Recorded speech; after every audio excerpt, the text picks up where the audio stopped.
All right, well, we're going to go ahead and get started. But good morning, everyone. It is such a pleasure to see everyone again this morning. And welcome back to those of you that joined us last week. Thank you for rejoining us. If we have never met, and I hope we do get to meet one day, my name is Casey Pedregon, and I am the development coordinator here at the Paso Norte Community Foundation. Here at PDNCF, I focus on assisting with strategic planning and fundraising support for the organizations under our umbrella and also execute our community wide events. As previously mentioned, one major event, which is my favorite project, is El Paso Giving Day, which is an online charitable giving campaign designed to shine a light on the essential work of nonprofit organizations and ignite the spirit of giving in our community. If you do have any questions about El Paso Giving Day and how your nonprofit can register, please feel free to contact me. It is a free registration process in case you all were wondering.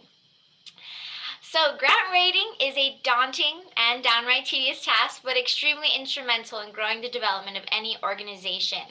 From the nonprofit conference that PDNCF does host and leading up to El Paso Giving Day, I speak with many nonprofit professionals daily, those from grassroots organizations to experienced fundraisers who have all expressed their need and assistance with grant writing. Here at PDNCF, we heard you and felt it was absolutely necessary to continue hosting this grant writing workshop series open and free to the public. Kristen Hernandez Ortega here, our experienced grant writer and expert speaker, has helped local nonprofit organization and one of our cherished agency funds, Moms on Board, receive over $345,000 in funding. Kristen does have a bachelor's in health promotion and a master's in public health, and outside of Moms on Board, an extensive grant writing career. If you do have any questions or comments throughout today's session, as well as would like to leave any contact information for potential networking, please write them in the chat. Please keep your sound on mute as to not disrupt the presentation. This session will be recorded.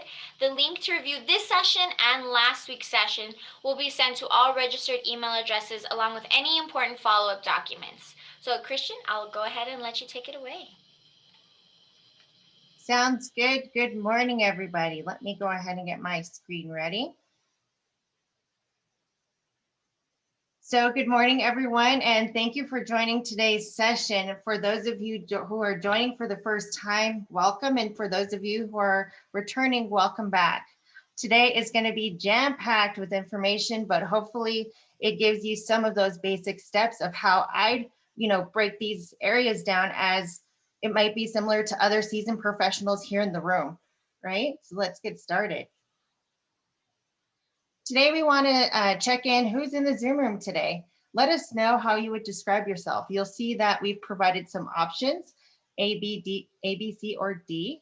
If you have a different selection other than the one that's provided, just let us know. So you can see that A is I'm part of a grassroots nonprofit organization that largely depends on those volunteers. B, I am part of a small to mid-sized nonprofit with some or all hired staff. C, I'm part of a larger nonprofit, sharpening our skills and assisting others. And D, I'm a student garnering more skills.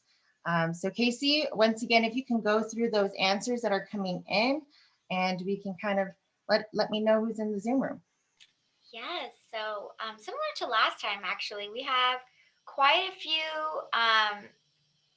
A and Bs. We have some, it looks like we have a equal part for all of them. We have some students in here, which is pretty exciting, as well as individuals representing, smaller nonprofits, larger, and grassroots. So kind of a little bit of everybody. Awesome. Well, thanks for everybody for joining. It's great to have a combination of those in the Zoom room today. So feel free to continue to use that chat box for questions and sharing ideas. And Casey will be monitoring the chat box as we go. So thank you. Where we left off. So as mentioned in the previous session, the focus of these sessions are applying to corporate and private foundations. However, some of these principles and steps are just as useful when applying to other opportunities.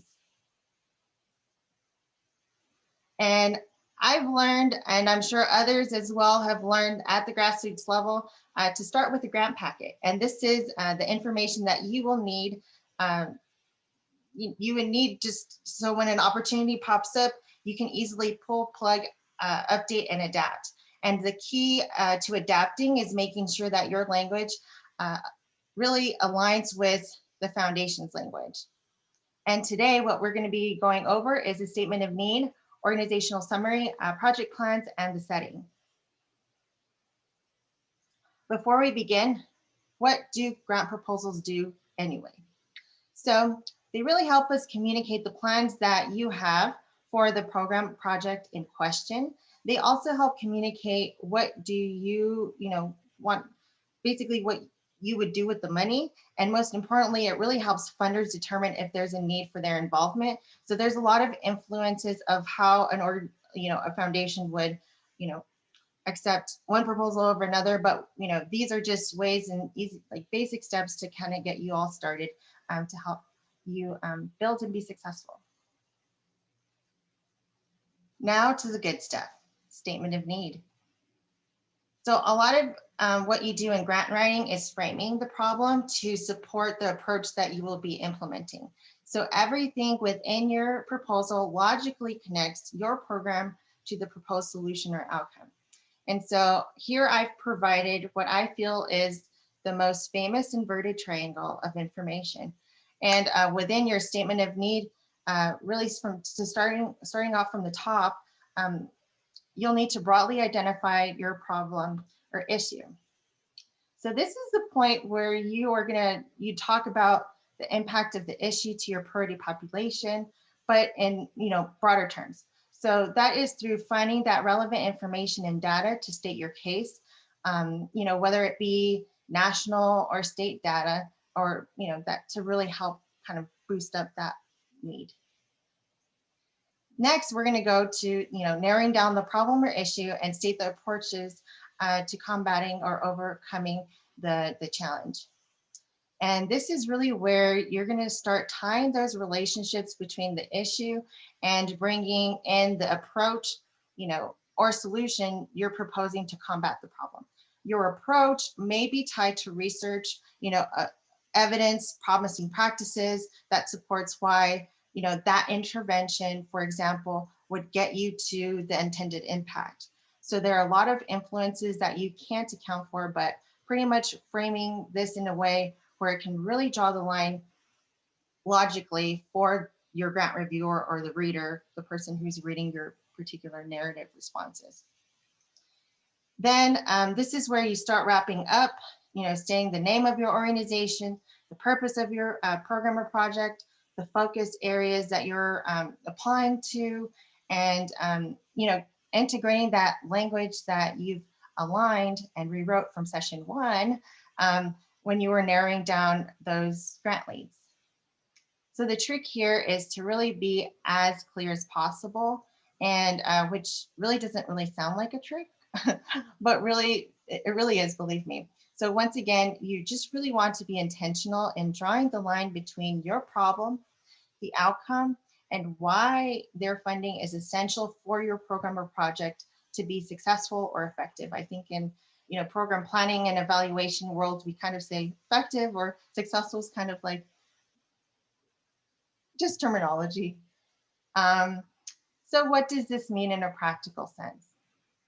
Here you'll see some questions to help you frame your issue and find the information or data that you need to state the case. So the first question is, and this is, you can answer them any order. There's no right or wrong way to kind of answer these particular questions in terms of taking an inventory. But talking about what is your issue or problem. Next, kind of thinking about what is the intended impact or long-term outcome of that project or problem. And then what is the community challenge that limits them, the community, in achieving that desired outcome? And what will your project do to combat this challenge? Did your organization see a need in the community that has been unfilled, or that this program or project could help support? So really thinking about these particular questions while you're kind of mapping this out for yourself. So we get to practice. Aren't you excited? This is more of just a helpful exercise to helping us fill the information and ensuring that you have a section that ties the pieces and parts together for a grant reviewer. So as I mentioned, these can be answered in any order. Sometimes you might be starting out with the issue or community challenge and trying to find that approach that you want to use. Or you might be starting out with the project and then wanting to frame the issue around the project. And so today, what we're going to be doing is using the All Abilities Playground as an example for framing. So I thank Moms on Board of El Paso for letting me use it. And when I joined that team, or when I joined the team, we knew that the intent was to build an All Abilities Playground. Now you can frame this in different ways around the need or issue, but here's just one way that it was framed. Okay, so starting from the top, what is your issue, problem, or issue? So the need or the issue is that children living with developmental disabilities are at greatest risk for obesity when compared to children living without disabilities. So what is that intended impact? So because children living with disabilities are greatest risk for obesity, we know that one of the ways to combat this problem is to get these kiddos physically active.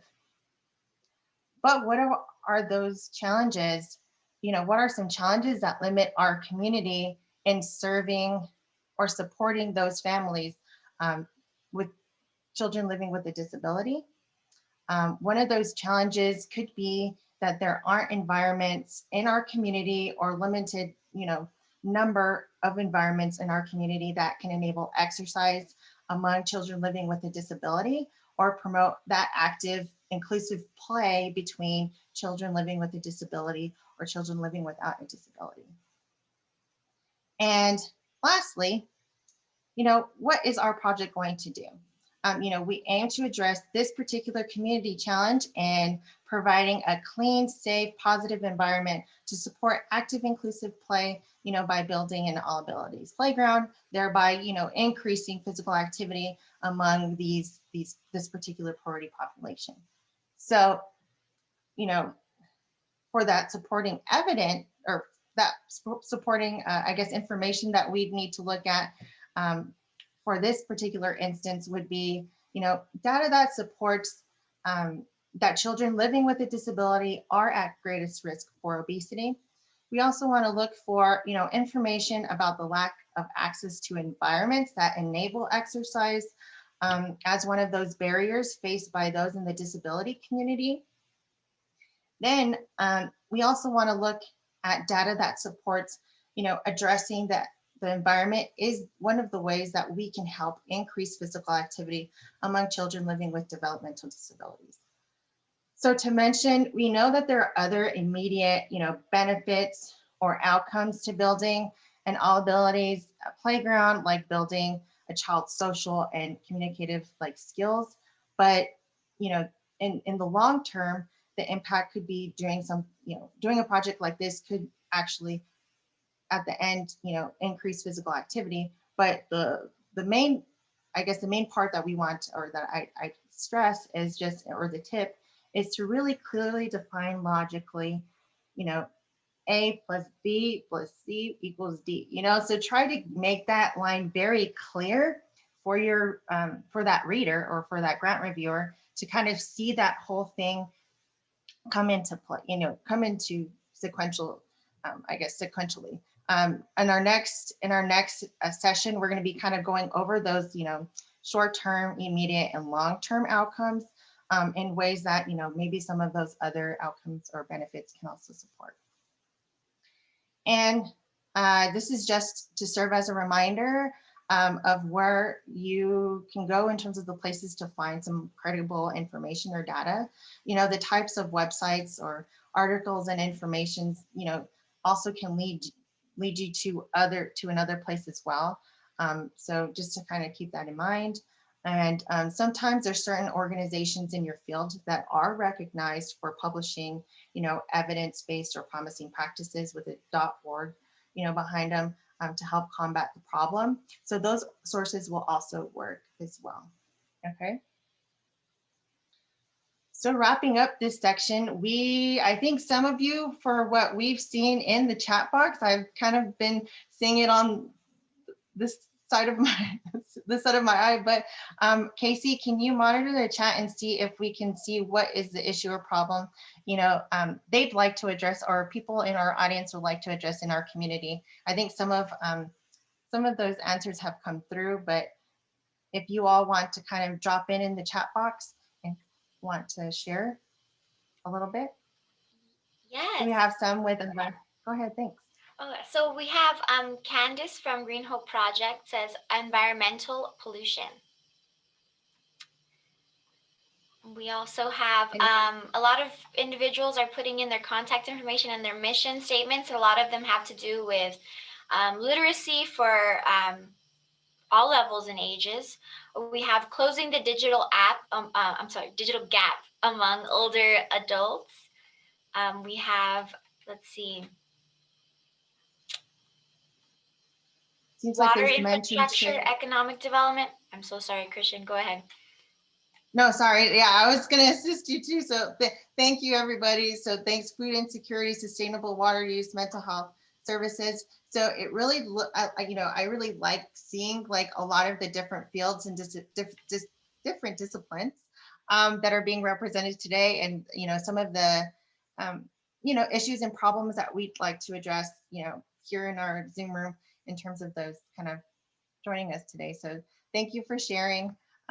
We're like, let's see how this works today, right, Casey? And so your organizational summary.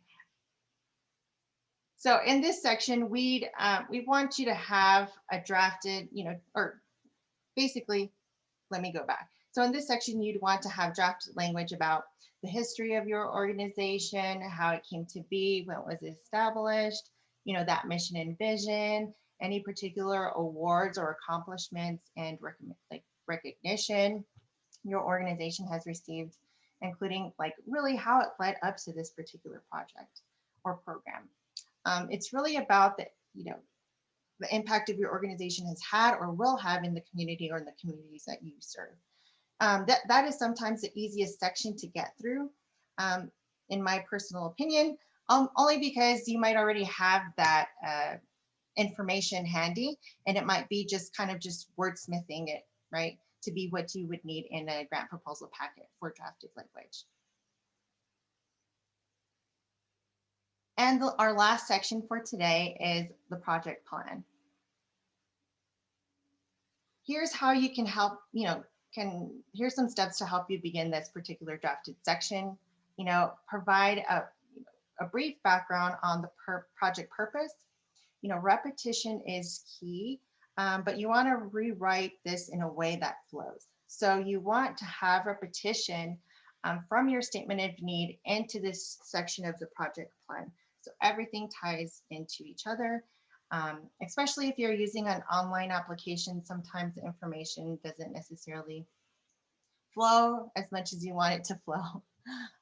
Here, you're going to want to restate also the alignment of your project with the foundation's focus areas.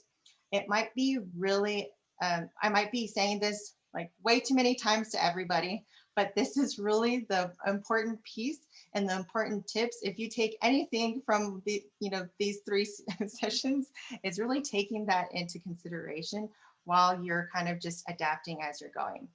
You want to include any information you've done before applying to the opportunities, such as conducting those community forums, if you've done a community survey to really understand the need or the challenge in our communities, signing particular, MOUs or memorandums of understanding or particular agreements between you and a particular partner that would formalize that particular collaboration or partnership.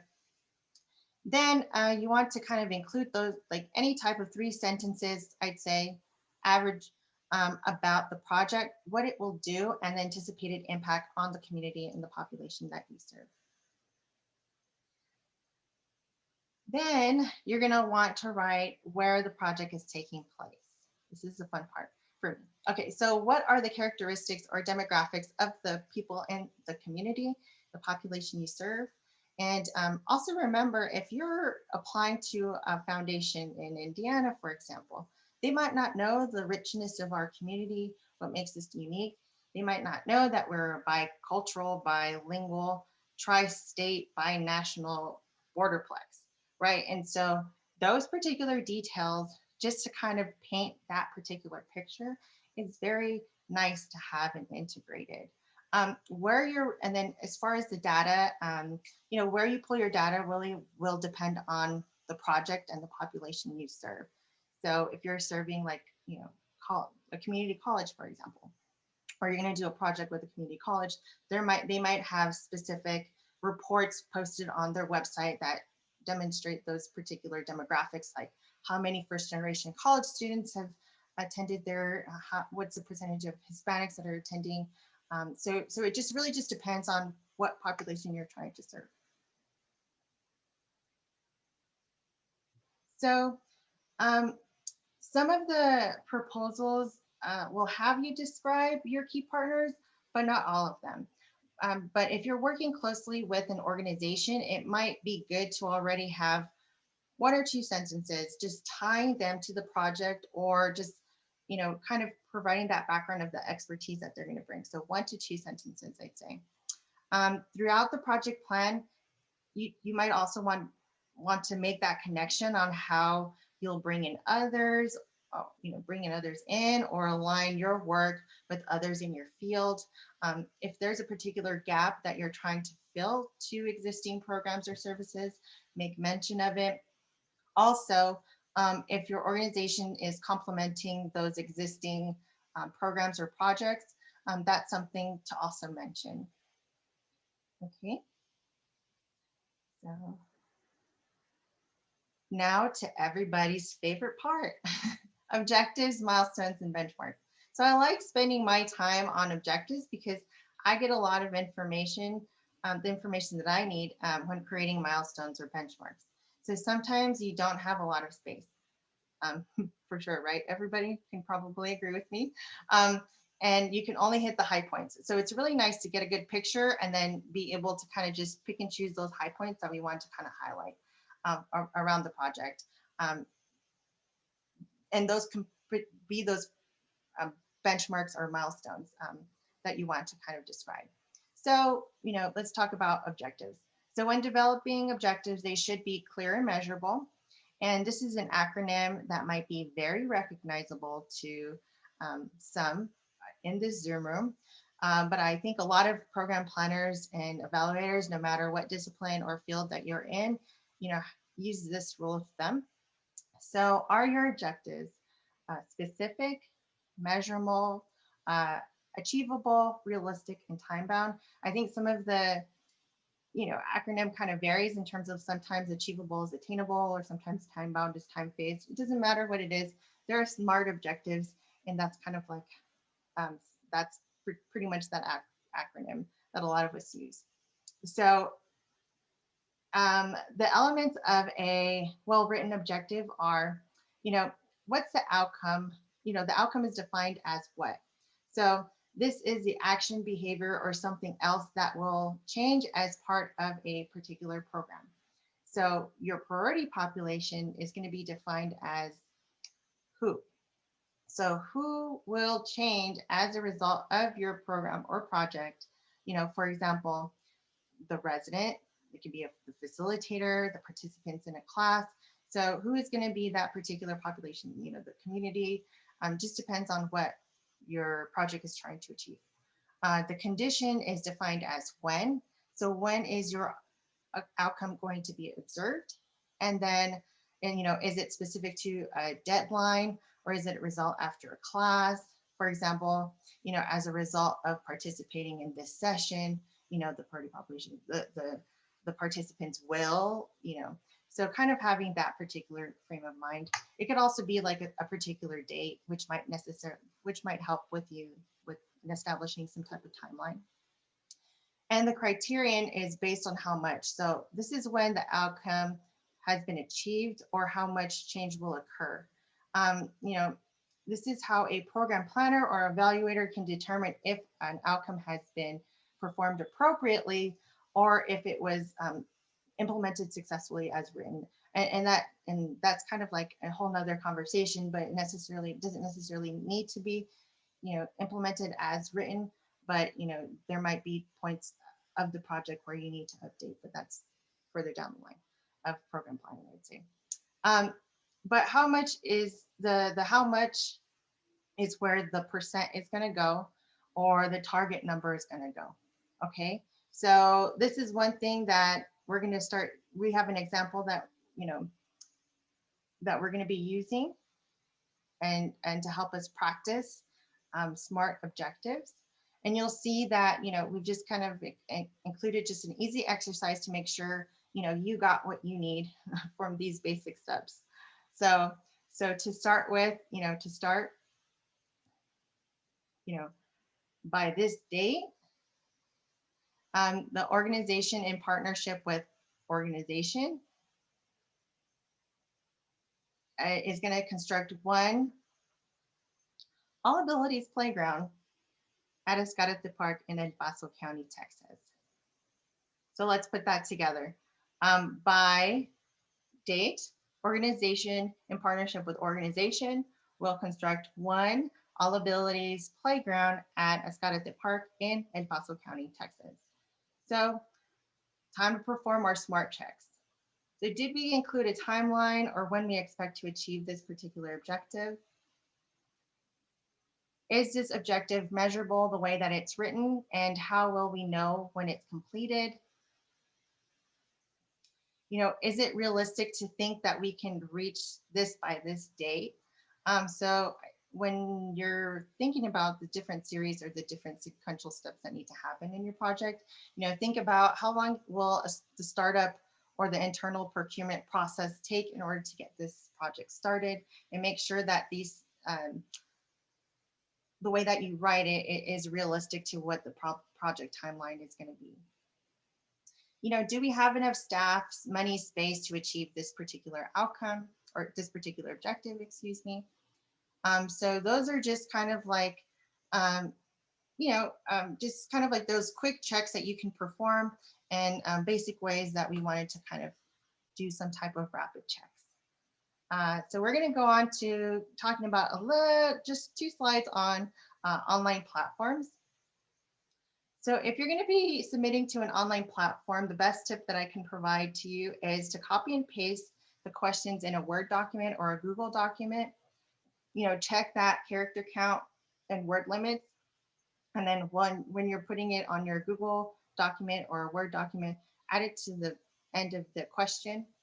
Continuously check the count on Word or your Google document. Sign in online to drop in your responses to double check, the character or the word count. My own experience, learning from my own experience, I'd say, one time I thought that it said, 2,000 words, and instead it was 2,000 characters. So you can tell that I learned my lesson by that particular exercise. So just in case, just also kind of sign in, drop your responses in, and see if like that's really how it's being counted. And remember, if you need to cut those sections down, you have a reviewer. You remember on session 1, we kind of covered grant teams. One of your people are a reviewer, and they're really good at cutting unnecessary words, right? So I wanted to provide you all just a run through really quick on the basic steps to,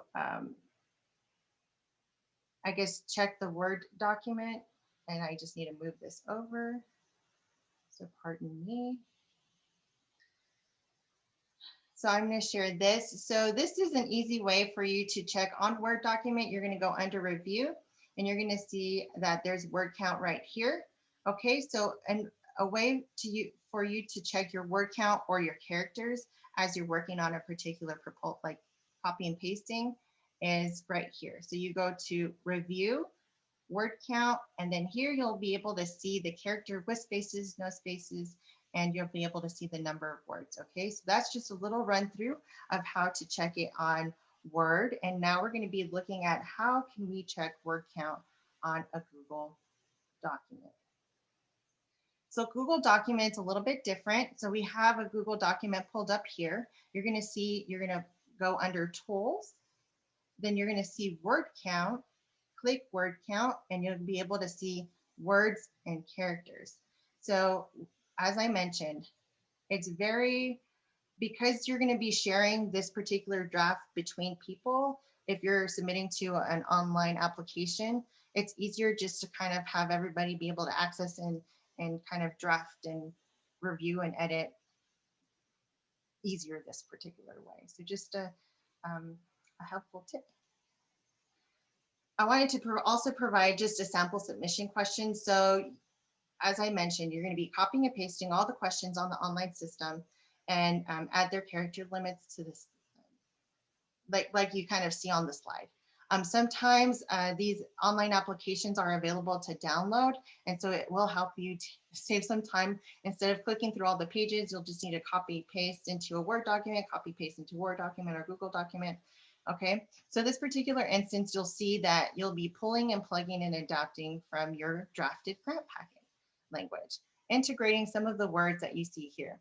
So make sure you'd answer each particular bullet. So you'll see how they kind of say, please provide an overview of the project which you are requesting funding for. And you'll see that these are separate bullets. So the way that I would tackle this is that I would actually answer specifically this, and this, and make sure that I integrate those particular words because those are buzzwords. Why do we want to do this? So this is probably how you're going to be evaluated by the reviewer, the foundation, or the board. So, if they ask for specific bullets and checks, that might be the way that you're going to be getting checks. So just to kind of a little tip there. And then even if it's just one question, just make sure that if it's just one question, like if there wasn't all these bullets, that you would integrate some of those, buzzwords in your response. Then we have some extra. So from our last session, I wanted to provide you with a helpful tip if you had to meet with your funder. This can serve as a potential lead. We can say potential lead. So this can serve as a leave behind or kind of help you structure the conversation as you talk to that potential lead. And it's a project brief. So these are sections to include, who are you? Why is your issue important? How your project aligns with the evidence in your field or discipline, and then also include that section of about your proposed project and contact information. When you get the slides, I know that it might be very, very small to see, but here you'll see who we are in this particular graphic. I included include a abbreviated summary here, and why is this important? Make the case for your project and using the literature that helped you frame your problem. So just to kind of let you know that this graphic also provides maybe some helpful tips of what you wouldn't include in these particular sections. Okay. So just as a reminder, these are steps to really help you build a grant packet. So this is a process that you would help you pull, plug, and adapt the drafted language that you create when responding to opportunities. Because we know sometimes, I know in grassroots nonprofits, you might have to be applying to multiple at a specific time, and always follow the guidelines and section headers provided by the funding opportunity that you seek. So that is just a reminder for everybody. And remember that you can do it. You can do it, okay? And, we want to hear back from you all. How are you feeling? Checking in, how are you feeling about, going back to your organization or your team and explain grant writing 101? You'll see that we provided some of those particular selections that you can say. Casey, if you can monitor and let me know what it looks like. Yes, so we're getting a lot of C's. Everyone looks forward to add these grant writing tools into their toolbox. And a lot of ABCs. So we need an option D, Christian, for all of the above. All of the above. Okay, next time we'll provide something for all of the above. Great. So I'm glad that at least everybody will have some tools for their toolbox to kind of help them prepare a grant proposal or ways that they can help them frame a specific problem or issue. um, that's really what I have today. So I'm going to stop sharing my screen. And this is my particular um, contact information. So feel free to reach out to me if offline, if there's any particular um, questions that you have.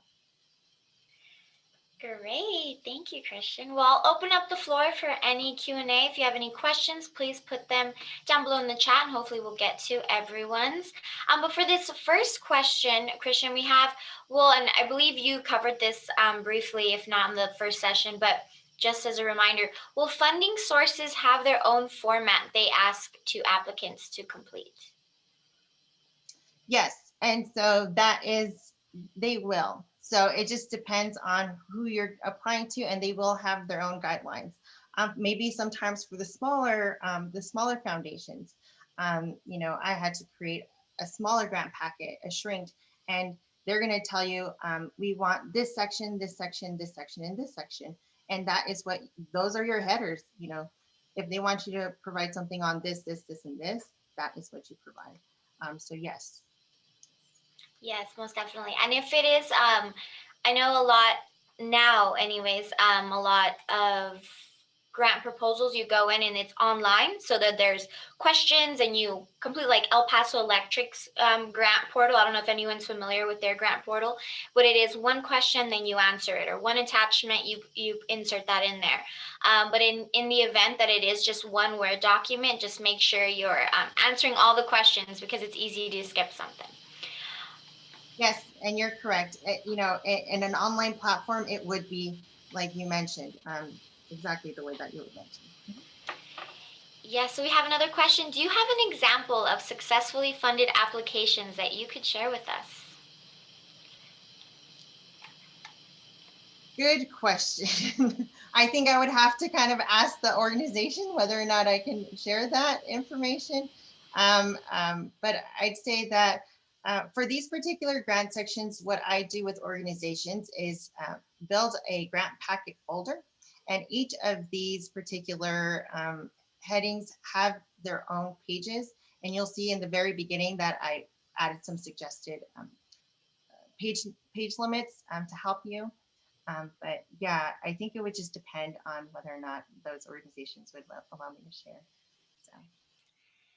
Great, thank you, Christian. Yes, there's some sensitive information that grantors will ask grantees to submit, including, budgets, detailed, itemized budgets.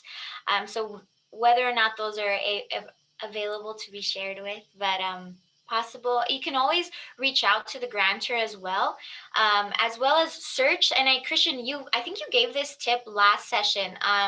Look at their previous grantees and maybe reach out to them and talk to them about how their process was writing their proposal, as well as receiving the funds. And because you do have to, once you receive those funds, you do have to submit a report back to your grantor about how that fund money was spent.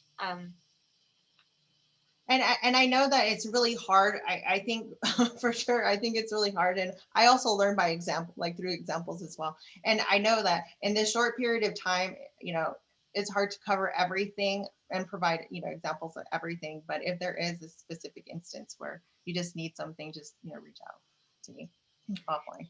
You are too nice, Christian. Isn't Christian awesome? I love her. She's such a great resource. Um, All right, we have another question. How do you incorporate, in your opinion, Christian, how do you incorporate two organizations when partnering for a grant? How do you incorporate two organizations when partnering for a grant? So I think sometimes there's a letter of support, right? There might be attachments that you'd be using for a letter of support. I know for me, it was the first time writing for a specific, like writing about a playground. So, there's a lot more depictions that you need to see, like what is the space in the area and what is it going to look like? What do these particular play equipment look like and stuff like that. So I think it could be integrated in as a letter of support, as an attachment or appendices. A lot of these online applications as well have a place where you can have an appendices, and that might be a place where you add your letters of support. That's something that we don't go over here, but ways that you can solicit for a letter of support. are, providing a template that the organization can use. Sometimes, with your organization, you might be working on the same thing and then just say, and maybe one organization is going to take a lead in writing.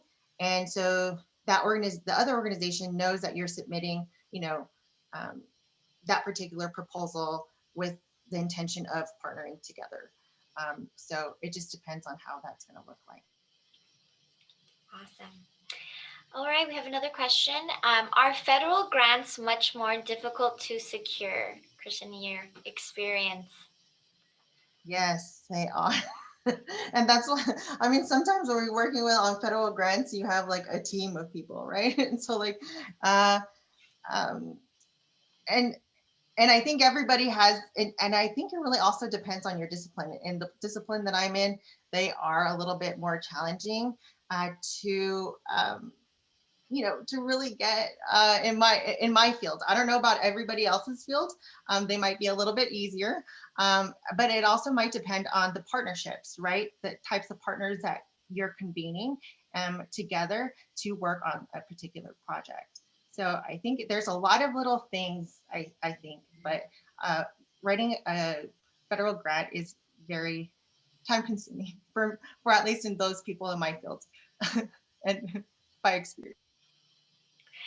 All right, so last question. And this question, unfortunately, I'm not personally, I have no experience working with academic, well, besides when I was in college, academic journals.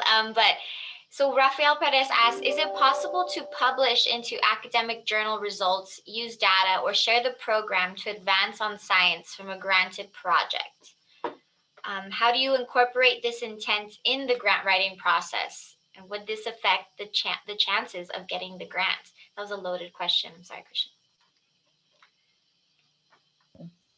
I think I'm not necessarily sure if I understood it correctly. Is it possible to publish into academic journals? I think that just depends. If you're from an academic institution, you might necessarily, I think it would just depend on whether or not you have IRB approval to submit for a particular grant. I've submitted before and have published in an academic practice journal for health promotion practice, and we did receive IRB approval from the institution, and we were able to share those results that we did from our grant.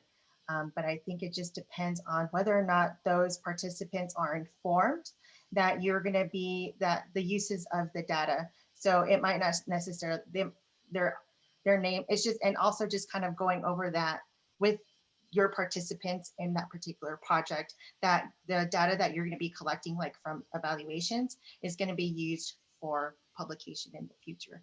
So I think as long as those people know that what they submit to you might be used to present on something, it's just making sure that everybody knows, because I think in the past, and that's probably a whole new a whole set of other stuff that we can teach about, right? So, about minorities, and what has happened in the past with research. Thank you, Christian. Well, so this question, which I think is just a great segue, Christian, do you teach a full class on the grant writing process? Christian, go ahead if you'd like to answer. I do not, but I thank you for everybody who has participated and thinking, and I think there might be an opportunity.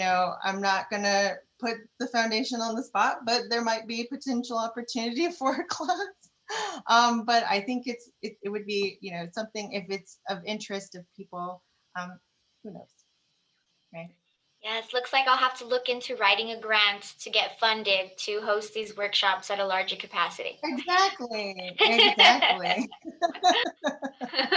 All right. Well, thank you everyone for joining us today. If you or your organization again is looking for more capacity building workshops, you came to the right place here at the Community Foundation. Visit our website at pdnfoundation.org to purchase on-demand access to our nonprofit conference recording. Since you all attended today, we are offering our grant writers a 30% off discount to purchase access to this information. And if you are looking for more training for your nonprofit organization, participating in El Paso Giving Day is the perfect opportunity for your organization to receive social media, donor retention, communications, and board member training. Our first workshop on donor retention begins on July 22nd. If you have any questions about El Paso Giving Day and the benefits from participating, please feel free to call me or email me at El Paso Giving or visit elpasogivingday.org. All registered email addresses will be receiving the recording to today's session, along with the material Christian has discussed today. We will see you all next week for our third session of Paso del Norte Community Foundation's Grant Writing for Grassroots workshop. See you all then. Thank you and have a fabulous Wednesday. Bye-bye, everyone.